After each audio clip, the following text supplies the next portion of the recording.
High-profile multimillionaires and billionaires going bankrupt always makes for entertaining headlines, but none of these stories ever seem to end up with these people giving up their mansions and working a minimum wage job. Rappers, boxers, and even former presidents have all gone bankrupt at one point or another, and yet outwardly, it looks like nothing has changed for them. Worse still, there are people like Jordan Belfort who have been forced into bankruptcy because of the criminal nature of their fortunes, yet are still living lives that you or I could only dream of. So, what gives? Are the rules different for the rich even when they are going broke? Or is this just another example of rich people using their army of lawyers to get out of taking responsibility? Well, believe it or not, it's actually so much worse than that. Bankruptcy is yet another thing that is a great tool if you are rich, but a horrible curse if you are poor. In fact, certain high-profile bankruptcies have left filers better off as a result of what is supposed to be a financial game over. So it's time to learn how money works to find out how billionaires use bankruptcy to their advantage. This episode was made possible today by The Daily Upside. If you are not already subscribed to The Daily Upside, you really are missing out on one of the most productive ways to start out your morning. Your attention is valuable, and there are plenty of not-so-great ways to spend that first few minutes of your day after waking up. So instead of scrolling through the content swamp of TikTok or feigning interest in people you never talk to on Facebook, go and subscribe to The Daily Upside to get a curated selection of business and finance articles delivered to you every morning. It's completely free, so there is no reason to not give it a go by using the link in the video description below. Now back to our bankrupt billionaires. The first way that these people protect themselves is by having companies go bankrupt on their behalf. A company is just a separate legal entity from its owners. The owners own shares in the company, and even if just one individual person owns every single share, the liability is limited to the value of those shares. This is why some companies have limited at the end of their names. In plain English, if someone starts a company and invests $100 into the business as the sole shareholder, they can almost never lose more than that $100 that they put in. If the company goes to the bank and gets $1 million loan and then instantly defaults on that loan, then the bank can force the company into bankruptcy and take the $100 that the investor initially put in. But they can't come after the owner themselves for any of their personal property apart from those shares. This system is put in place because it encourages people to invest into businesses. Imagine how many people would buy shares on the public market if there was a chance that they could get debt collectors put on them if they were unlucky enough to be holding shares in a defunct business. The only time an individual can ever be held liable for the debt of a company is if they are an executive or a director who engaged in criminal activity or kept the company running after it became insolvent. That last point can unfortunately hurt a lot of well-intentioned business owners who think they can get through tough times if only they could keep their doors open for just one more week. Those good intentions often turn into repossessed homes to cover unpaid wages. Of course, billionaires who don't even know the meaning of good intentions are perfectly happy to let their businesses go bankrupt once their usefulness has run its course. Particularly, opportunistic billionaires might even use the corporate liquidation as an opportunity to buy the old company's assets at a discount. In certain industries, particularly construction, it is common practice to start a new company for every new project. The company will raise money from a pool of investors or a larger holding company and then borrow money on top of that from a bank.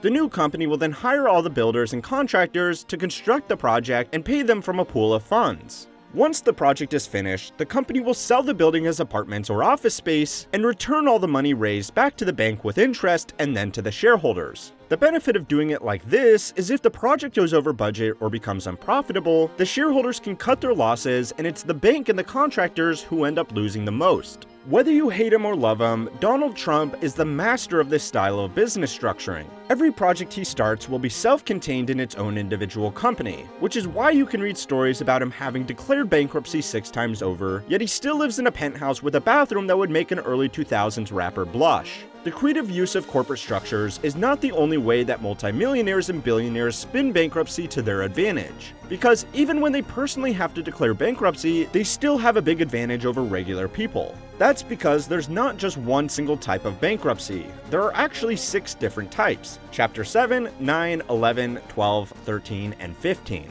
The type of bankruptcy that normally people are most likely to fall into is Chapter 7. This is typically a monopoly-style bankruptcy. A court will appoint a trustee to your case to liquidate all of your assets and use the proceeds from those sales to pay back your creditors. The trustees will normally, but not always, leave bankruptees with some essentials like their car and their home. But this is not guaranteed if these assets are considered luxuries beyond providing basic needs. If a bankruptee has a mortgage or car loan which is secured by their home or their car, a Chapter 7 bankruptcy will not protect them from foreclosure or repossession. If the filers are allowed to keep these assets, they will need to find a way to keep these loans paid or negotiate with these lenders separately. Most Chapter 7 bankruptcies are what are called non-asset cases, which means the bankruptees have lots of unsecured debt and no assets worth selling to pay back the loans. In these cases, what can't be reasonably paid back is forgiven with a few exceptions, like unpaid taxes and student loans. All other creditors are forced to write off the debt, so they will lose that money for good. Chapter 7, in theory, is a fresh start for people, but in reality, it's often not so smooth.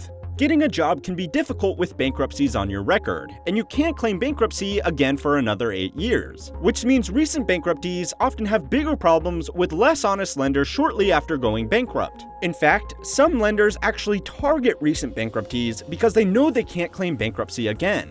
As if it wasn't bad enough, some people are simply too poor to file for bankruptcy. In most states, the court-appointed trustee does not come free, and filing bankruptcy successfully will require a lawyer, who, for obvious reasons, will ask for payment up front. But Chapter 7 is for the poor people. Rich people will instead prefer to use Chapter 11 bankruptcies. Chapter 11 is when the court will look at an individual or business income, assets, and liabilities and attempt to reorganize them to continue to pay off the debt in a way that satisfies all parties. This might mean selling some assets, but it might also mean that the creditors agree to longer payback terms to lower the monthly payments enough for the bankruptee to make consistent payments again. Chapter 11 uses the court system as a mediator to negotiate new deals between debtors and creditors. It also uses the court system as an enforcer to make sure that both sides of the bankruptcy adhere to the conditions of the bankruptcy once it is set out. Complex bankruptcies can take months of negotiating and thousands of hours of court time and thousands more of billable hours for the lawyers negotiating the terms, which means this type of bankruptcy is ludicrously expensive. Spending $500,000 in legal fees to renegotiate $40,000 in credit card debt doesn't make sense. So, Chapter 11 is not a luxury that regular people can afford. Spending $500,000 in legal fees to renegotiate $40 million in debt does make sense though. And if the bankruptee has good lawyers on their side, they can often negotiate better terms than they had before the filing without needing to sell as much as one measly Lamborghini. The creditors are in most cases happy to negotiate in a Chapter 11 filing, because it eliminates the chances that the bankruptee is forced into a regular Chapter 7 bankruptcy, where they may be forced to forgive the debt entirely. A good lawyer can often negotiate such favorable terms on a Chapter 11 filing that the individual filing for the bankruptcy can be financially better off under the newly negotiated conditions. Now, as I mentioned, there are 4 additional types of bankruptcy, but those are very narrow in what they focus on. Chapter 9 bankruptcy, for example, only applies to municipalities who are going bankrupt, so not at all useful unless you are the mayor. If you want to go and learn about the technical details of these other types of bankruptcy, go and talk to an actual lawyer. If instead you want to experience bankruptcy firsthand, go and watch my video on meme stocks and the Wall Street firms that are secretly propping up this idiotic market. A special thanks again to the Daily Upside for making it possible for everybody to keep on learning how money works.